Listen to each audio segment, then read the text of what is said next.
Hall was a man of untold evil, yet he always conducted himself like a perfect gentleman.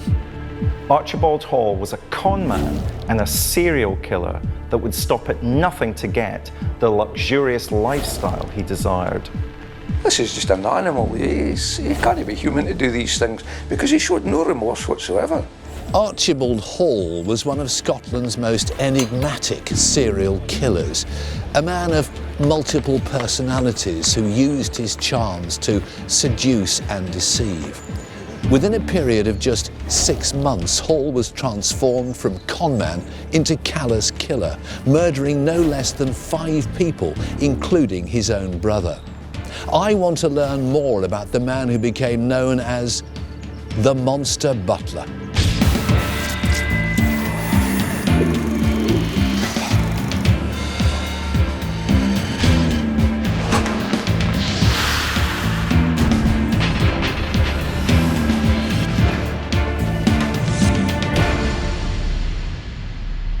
I'm Fred Dinenage and I'm investigating Britain's most notorious killers. I want to know what motivates someone to murder, sentencing themselves to death or a lifetime behind bars. The Monster Butler, Archibald Hall, cultivated a life of glitz and glamour, using names and plot lines straight out of Hollywood movies. The man from a working class background made himself high society. But to what extent have the facts become lost in fiction? What's the real story behind this serial killer? One man who's re-examined the case in the hope of discovering the truth behind the fantasist is author and lawyer Alan Nicol. According to him, he was a sort of potential folk hero. But when you look at his story, it's tawdry. It's not attractive at all. He was not anything of a hero. In fact, he was the exact opposite. I think what makes him stand out is that he only killed people he knew. Most psychopaths kill complete strangers. It's only if you actually knew him that you were in grave danger. Archibald Thompson Hall was born in Glasgow in 1924 to a working-class family. He was the eldest of 3 children and heavily resented being named after his father, insisting on being called Roy instead. I think he was brought up by 2 caring parents, but I don't think they acted together in bringing up Hall. I particularly think the mother certainly enjoyed undermining Hall Senior's authority over the boy, and she certainly indulged him as much as she could. Hall was a keen movie fan, and the silver screen of the 1940s displayed grandeur and wealth, casting actors as suave and debonair rogues, an appealing role to the teenager. In order to achieve his dream lifestyle, Hall became involved in petty theft and housebreaking. In 1941, the law caught up with the 17-year-old and he received his first prison sentence. He was judged mentally unstable and sent to a psychiatric unit, but this did not deter Hall. Influences on the early life of a serial killer can determine the adult they will become. And someone who studied Archibald Hall's teenage years is criminologist Professor David Wilson. Hall doesn't want to talk about that because Hall, the adult man, wants to pretend that his life is glamorous and aspirational and is something that should be desired. So he doesn't want to draw attention to the fact that actually he's been certified as insane on at least 2 occasions. That part of his history gets rubbed out, and other parts of his history, if we can believe him, are brought to the fore, such as his sexual magnetism. Hall spent the next 10 years in prisons and mental institutions. He put his time to good use, though. He studied etiquette and learnt about the aristocracy. He dulled his Scottish accent and taught himself elocution. Archibald Hall had become Roy Fontaine, the perfect gentleman. Hall realized that if he wanted to play this kind of upper class figure, that he had to change his Glaswegian accent. He had to soften the accent. He had to become more anglicized. So his first day in prison, rather than changing his behavior, just made Hall realize that if he wanted access to this lifestyle that he craved, he had to change his behavior accordingly. Hall's determination to gain the lifestyle he desired was never dulled by his time in prison. Resisting any sort of rehabilitation, he formed new strategies of how to make his money. When his mother gained employment as a housekeeper, Hall realized this was a great position of trust within the home. And of course, the male version of a housekeeper is a butler. And Hall very quickly puts two and two together so that he realizes that if he becomes a butler, he'll have access to a house, access to valuables, access to bank accounts that the owner of the house might have, and realizes he can use this position of trust to abuse that position of trust, to steal and to make his way as he would like. Over the next 25 years, Hall transformed into a professional butler, conning his way from job to job. How elaborate was he as a con man? Was he good at it? He would certainly have you believe that. In his book, which is called A Perfect Gentleman, he goes through and describes the various cons that he himself thought up and then perpetrated. For instance, he goes into a shop pretending he's an American businessman, and he carries it off perfectly, and everyone believes he's a businessman with great credit, etc. He also had the scam whereby you go and look at a ring, and he would claim he had a ring made up that only cost £100, but this ring was worth £1,000, and he would deftly swap them, and the jeweller wouldn't notice. Stealing was Archibald Hall's favourite crime, but he wasn't very good at it. He tried his hand at forgery, breaking into shops and swiping jewels from the rich. But Hall was regularly caught by the police and frequently spent time in prison. In 1973, he met David Wright, a small-time crook who'd have a big impact on the life of Hall. David Wright was a criminal that Hall met at Long Larton Jail in Evesham in Worcestershire when he was serving another prison sentence. And as Hall would talk about, he sort of fell in love with Wright. Wright was an attractive, handsome, younger man. And of course, within prisons, there's often situational homosexuality. Now, Hall knew how to use his sexuality to get what he wanted. So when Hall's released first from Long Larton prison, and then Wright is going to follow to where Hall is. Hall's determination for wealth and fine living drove him on. After each stint in prison, his ferocity grew, and he quickly set about looking for employment, seeking out bigger and better rewards. In 1977, Scottish landowner Lady Peggy Hudson was looking for a new butler. The man she hired was cultured, knowledgeable, and would work for low wages. But was he too good to be true? Scottish journalist Frank Ryan covered Hall's hunt for fame and fortune. You were one of the few reporters, if not the only reporter, to talk to Lady Hudson in depth. That's right. And what did she tell you about Archibald Hall? I mean, what he was earning, etc. Well, she said she had got him through an agency, and she had got a reference from a Mr. Wooten, who was in fact his father-in-law, but purported to be a businessman or some person of authority who could give a reference. So she was conned by that.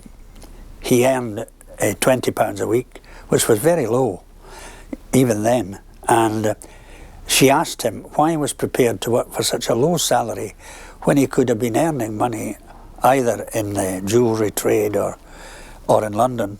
And he said that he loved living in the country, and he was prepared to sacrifice salary for the life at Kirtleton. But for conman Hall, it wasn't a sacrifice, it was all part of his plan. What about the interesting relationship between Archibald Hall and Lady Hudson? I mean, he was going to rob her, wasn't he? Yes, I think so. And he was also organising robberies of big houses, country houses in the area. But he liked Lady Hudson. He said in his autobiography, written in jail, A Perfect Gentleman, that he had sex with her, just for charity, he said. But that could be boastful, you know, because he was very prone to fantasy and boasting. The Monster Butler was in position and had set up the perfect con. Archibald Hall was out to make a killing. I'm Fred Dinenage, and I'm re-examining the case of the conman turned murderer called the Monster Butler. By the age of 53, Archibald Hall had been in prison 10 times for theft, forgery and possession of firearms. He was obsessed with fame and fortune. He would do anything to obtain the Hollywood lifestyle he so desired. Archibald Hall had gained employment working for Scottish landowner Lady Peggy Hudson. He'd smoothed his way in as her butler and made himself her perfect gentleman. Hall's young lover from prison, David Wright, had been released and decided to join him in Scotland. Lady Hudson took an instant liking to Wright and he became her odd job man. This proved a problem for conman Hall.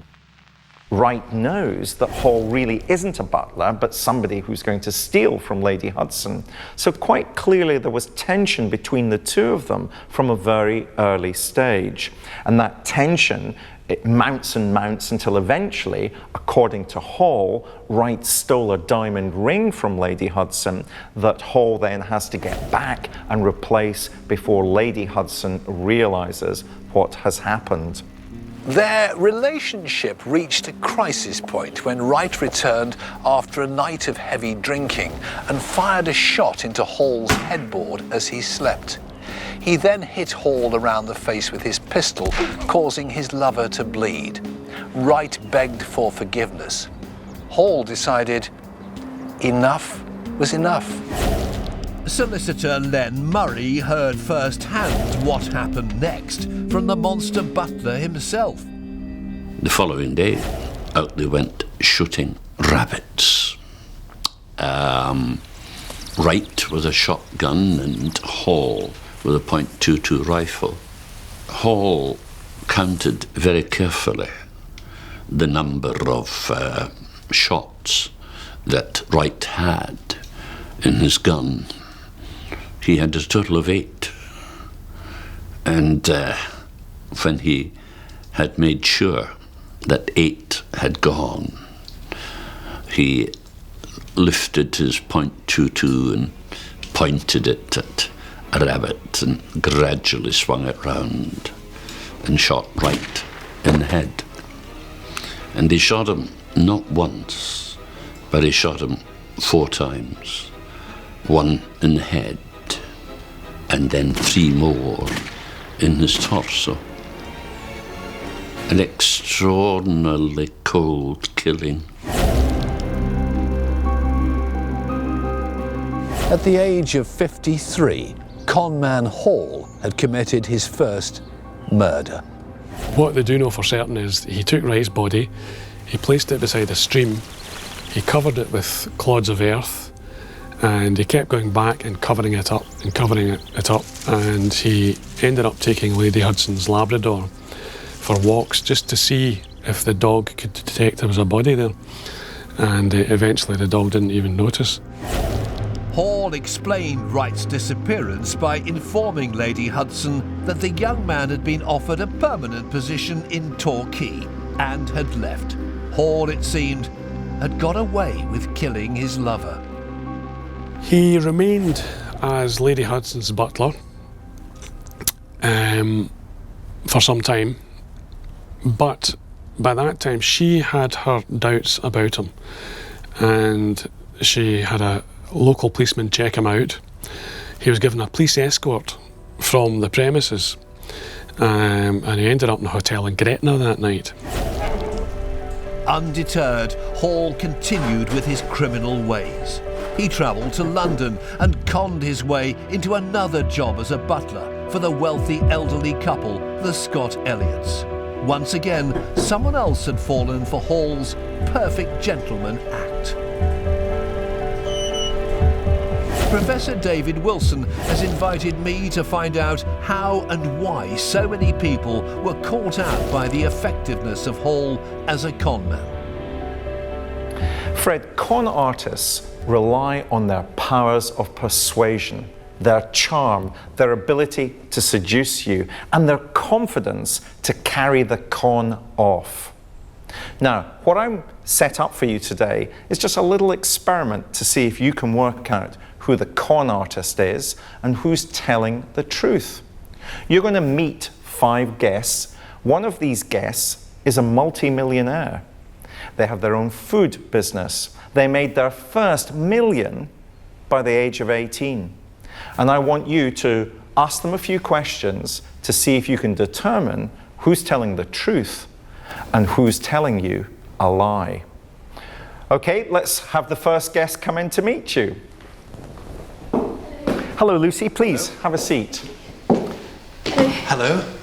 Now, Lucy, Fred's going to ask you 1 or 2 questions. Fred. What do you do for a living? I make natural food products, originally recipes by my grandmother, and I sell them in the UK in supermarkets here, and I've just started selling them in Australia as well.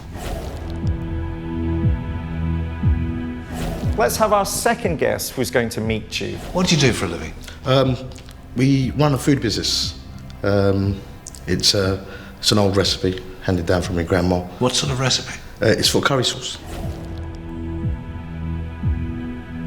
Is this becoming more complex? Yes, for it you? is. Because when I say multi-millionaire, have you got some stereotypes in your head? You kind of build a picture of what a millionaire might look like, and of course that needn't necessarily be the case at all. I own a jam company called Super Jam. A jam company? Yeah. How did this start? It started when I was 14 years old, and my grandmother taught me how to make jam one afternoon, and I started making it as a hobby and selling it to the neighbours and at farmers markets, and now we supply all the big supermarkets. Where are you based? We're based in Edinburgh. I run the Hawthorne Company, which produces organic chutneys that use the finest natural ingredients. Where are you based? We're based in North Hertfordshire. How many people do you employ? We employ 20. Right, where are you based? I'm based in the northwest. In the northwest? Yeah. Whereabouts? Up in a little village up there. What's it called? It's called Darwin. Where's it near? It's near Blackburn.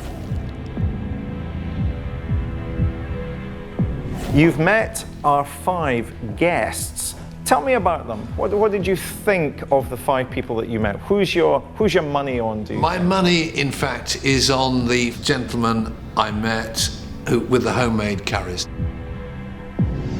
Why have you chosen VJ? VJ just seemed to me to live the part. He felt to me the real thing. There was a confidence about him. There was a sort of knowledgeable thing about him. To me, he just fitted the bill. So when I say multi-millionaire, do you mind gender? Is it going to be a man as opposed to a woman? Is it going to be somebody who's Afro-Caribbean or Asian, or as opposed to somebody who's white, somebody who's middle-aged, or somebody who's young? Yes. No, I mean, it could literally be any one of these 5. But you're still sticking with VJ? I'm sticking with my man. Okay. Well, Fred, VJ is not our multi-millionaire. I never liked VJ.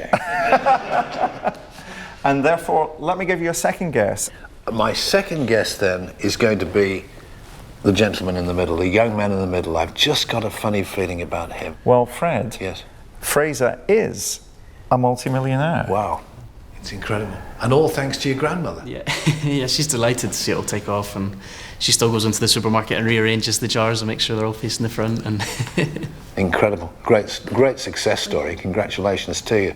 Archibald Hall's trick of the trade was he looked the part, he was very smart, and he talked the talk, but you don't even have to be that anymore, do you? No, I think obviously cultures change from the 50s and 60s. People who wore a uniform in the 1960s had authority. Now when people wear a uniform, we tend to think of them in a service capacity. So Hall was playing on stereotypes. When somebody said that he was living the high life, he had to wear a suit like Matt. He had to have his shoes polished.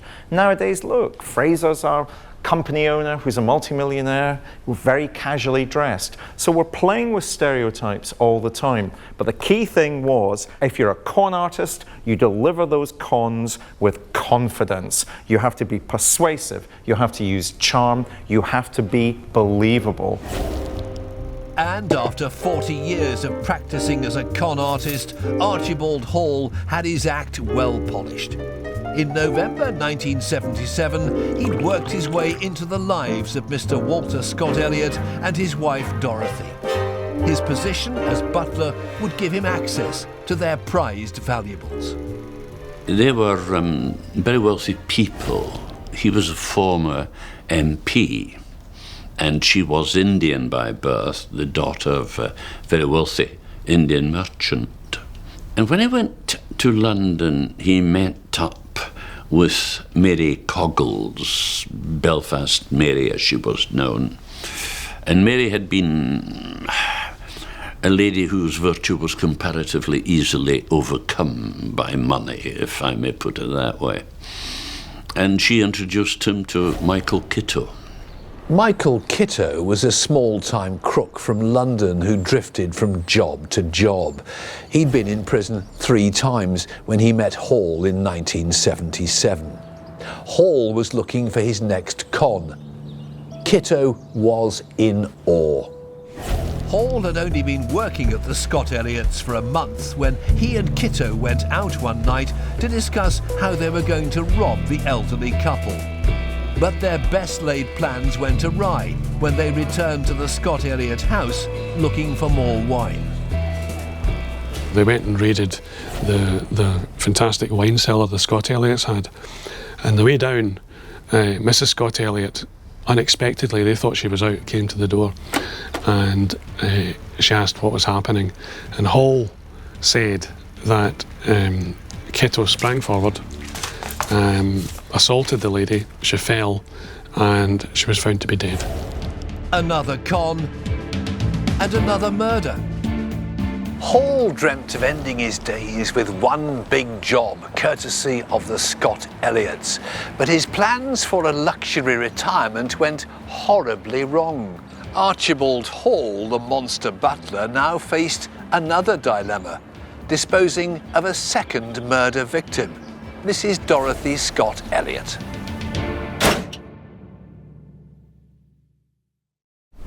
I'm Fred Dinenage, and I'm retracing one of the most macabre murder stories of the 20th century, that of Scottish killer Archibald Hall. At the age of 53, Hall had killed his first victim, David Wright, a 30-year-old conman. Only 5 months later, Hall's latest plan to rob his new employers, the Scott Elliots, had gone very wrong. In December 1977, Hall and his accomplice Michael Kitto had killed Mrs. Dorothy Scott Elliot. There was now a second body to dispose of. You know, if it wasn't so sad, it would almost be like an Ealing comedy.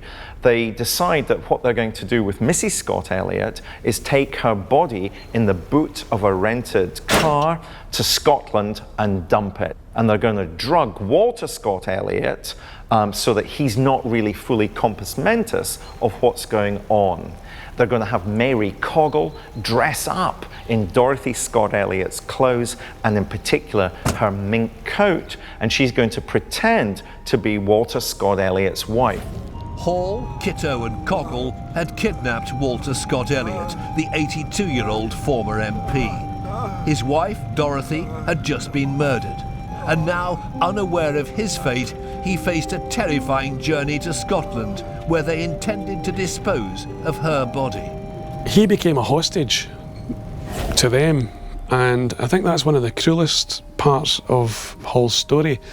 He paid the bills when they stayed over, and there were several days went by where they had him with them, and they kept him drugged up. Hall decided that at some point they would have to kill him. Now, Hall tries to rationalise this by saying we had no alternative, but when you look at this story, it doesn't really hang together. He was enjoying having his former employer as a hostage. He was like a sort of trophy. Walter Scott Elliot was now more than 500 miles from his home in London. He'd become a liability for the murderous pair. It was time for him to be disposed of. In this remote Scottish landscape, Hall and Kitto killed again. One version is that he wanted to get out the car to relieve himself. And he went down just off the road. And Hall came down and tried to strangle him. Now, this is an old man in his 80s who was suffering from pretty extreme Alzheimer's. But it would appear as though he put up an enormous fight. And he was too strong for Hall on his own, and Hall had to summon Kitto. And Kitto got a spade from the boot and walloped Scott Elliot over the head and killed him virtually instantly. A third brutal murder. Walter Scott Elliot had been killed just days after his wife, his body abandoned in Glenafric in Scotland. Mary Cogle, the 51-year-old from Belfast, enjoyed impersonating the wealthy Mrs. Scott Elliot and remained naively oblivious to the actions of her fellow criminals, Hall and Kitto.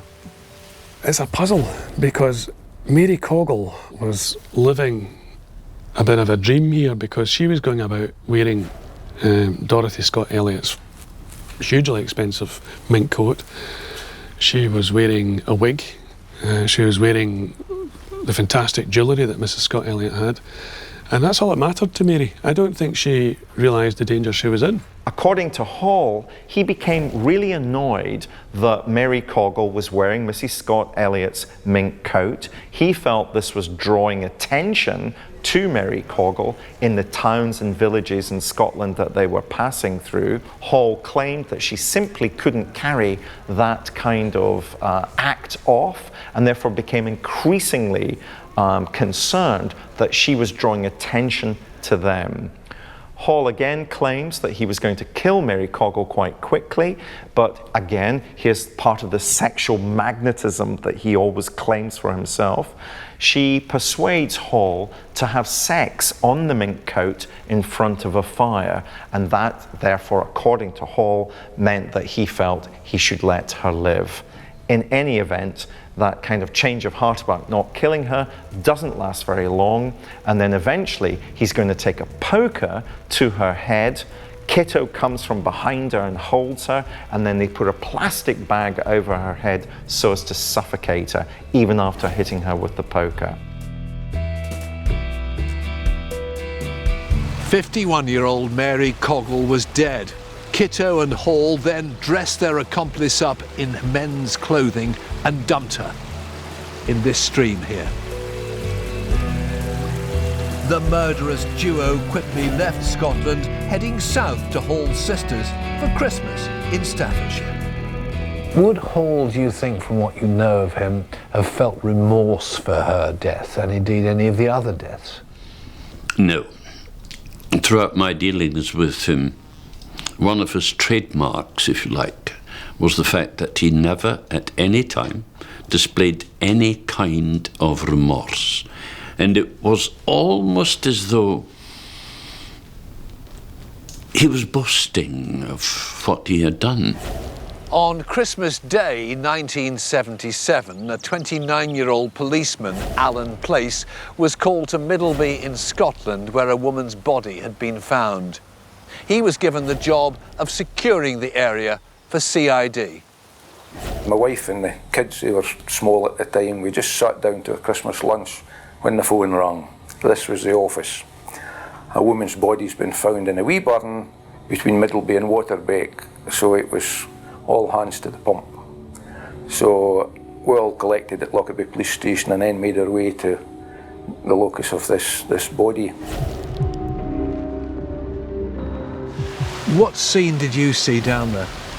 When we arrived here, the body was actually just down almost in the culvert, as if it had just been tipped over. So, I mean, all you could see was the body of what appeared to be a female. Was it a shocking scene? Was it one that stuck in your mind? It sounds callous, but it was just another body. It wasn't a gruesome thing. She hadn't been battered to pieces. It was just a body that had some head and facial injuries. But other than that, it would have been difficult to say without post-mortem to see how she died. But he made no effort to cover the body over down there? None whatsoever. Why? Well, I think it would be an opportunist. He would come along here. Where he had killed her, we don't know. But presumably put her in the boot of a car and come along here, saw the road was quiet, quickly stopped out across the bridge parapet, and that would have been it. He'd have been off in case anybody did come. The Scottish police had a body with no name and no clue as to the killer. Hall, unaware of their discovery, met up with his younger brother, Donald. Donald Hall was Archibald's younger brother. He'd followed in his brother's criminal footsteps and had just been released from prison, having served 3 years for burglary. But that's where the similarity ended. Donald was unkempt and filthy in appearance, quite different to Archibald, the perfect gent. Hall's brother, Donald, was the complete antithesis of Hall. He was a scruffy individual, long hair, thought to be a paedophile, and Hall just couldn't stand the sight of him. And things got worse when Donald said he wanted part of the action. He wanted to get in on these raids that he was convinced Hall was planning. Hall and Kitto took Donald back to a cottage they were renting in Cumbria, where they enjoyed a night of fine dining and drinking. On the second night, Donald became overexcited about the intended burglary of Lady Hudson and insisted he would be an asset to them. He boasted to them of how you could tie a person up and render them absolutely incapable of any resistance by a very simple method of tying arms and legs. Put the person on the front and tie the arms behind the back and bend the legs up. And so Donald put himself in that position to demonstrate, and Hall and Kitto tied him up in the way that he suggested. And then his brother, Roy, soaked a cloth with chloroform and smothered him. I think it's the only chloroform murder in the UK. Hall, not intent with just smothering his brother with the chloroform, then poured the substance down Donald's throat, killing him. Hall would let nothing and no one stand in the way of achieving his dream of a luxury lifestyle. Donald Hall had become the Monster Butler's 5th victim, and just another body to be disposed of. I'm Fred Dinenage, and I'm reinvestigating the horrific crimes of Archibald Hall, the man more commonly known as the Monster Butler.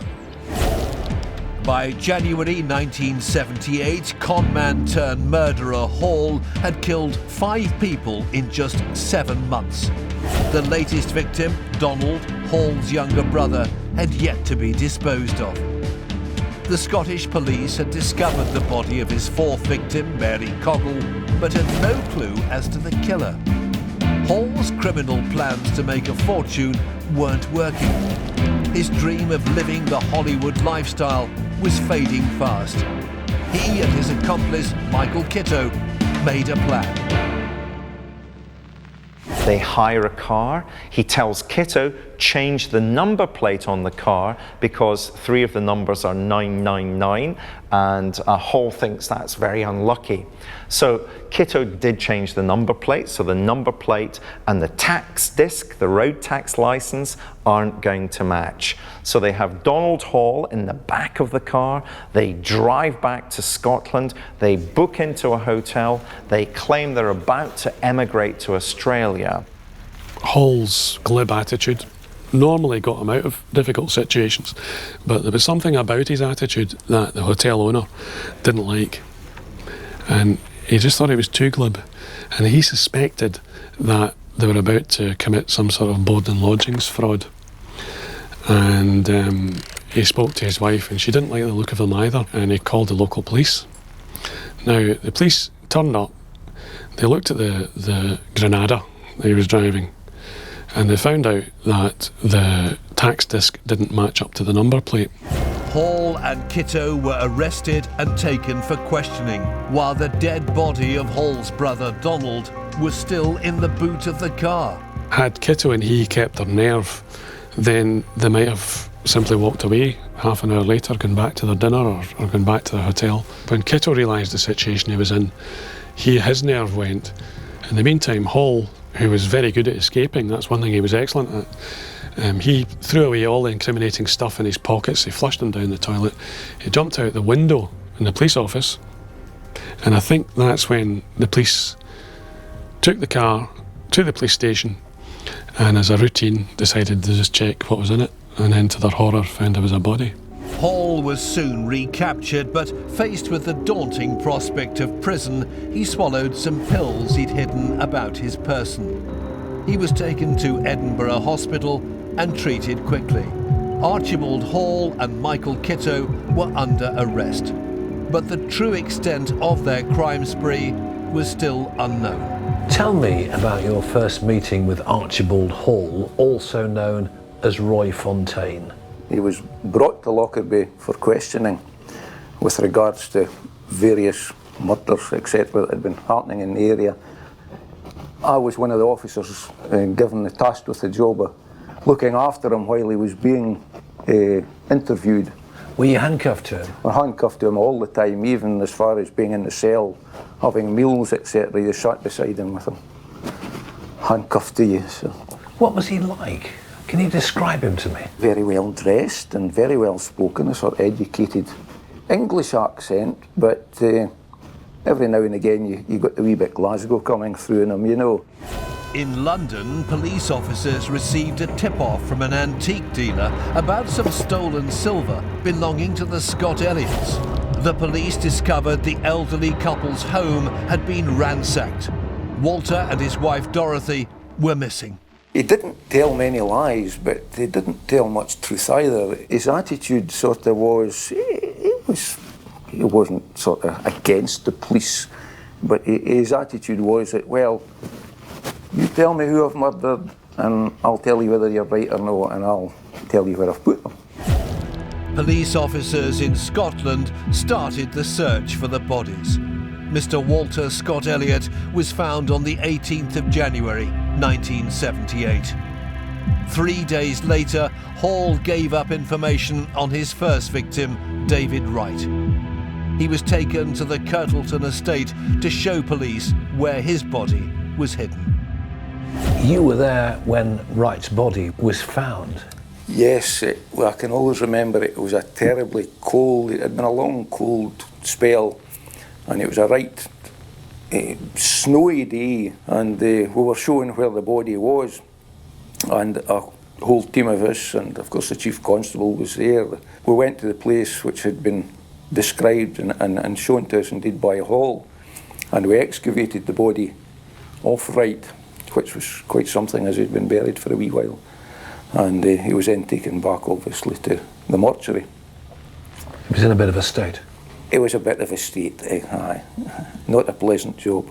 We carried him actually on an old door. We didn't have a stretcher, so he was rolled onto an old door that we found on the Kirtleton estate, and he was carried unceremoniously back to Kirtleton, where he was put in the back of a recovery vehicle. On the 23rd of January 1978, Hall took the police to the location of the last body.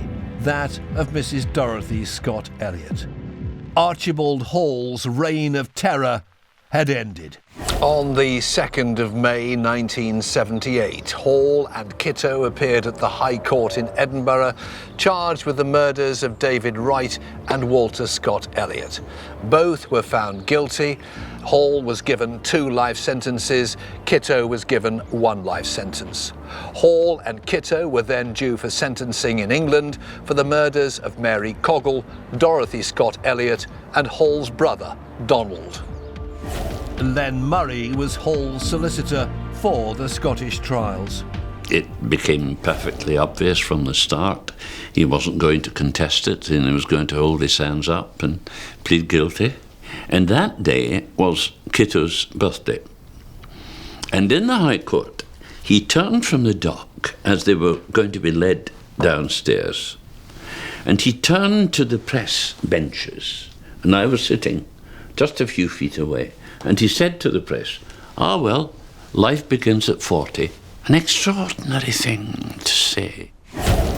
Hall and Kitto's English sentencing was held on the 1st of November 1978 at the Old Bailey. Hall received a further 2 life sentences for the murder of Mary Cogle and Donald Hall, but denied Mrs. Scott Elliott's murder. It was recommended Michael Kitto serve at least 15 years and Hall serve life. What were your feelings for this chap that you'd been handcuffed to? It was more amazement than anything else. You know, bad enough murdering one person, but once the whole thing had unravelled itself, you thought, my God, this is just an animal. He can't be human to do these things, because he showed no remorse whatsoever. As the years passed by, Hall was moved from prison to prison and became resigned to the fact he would never be released.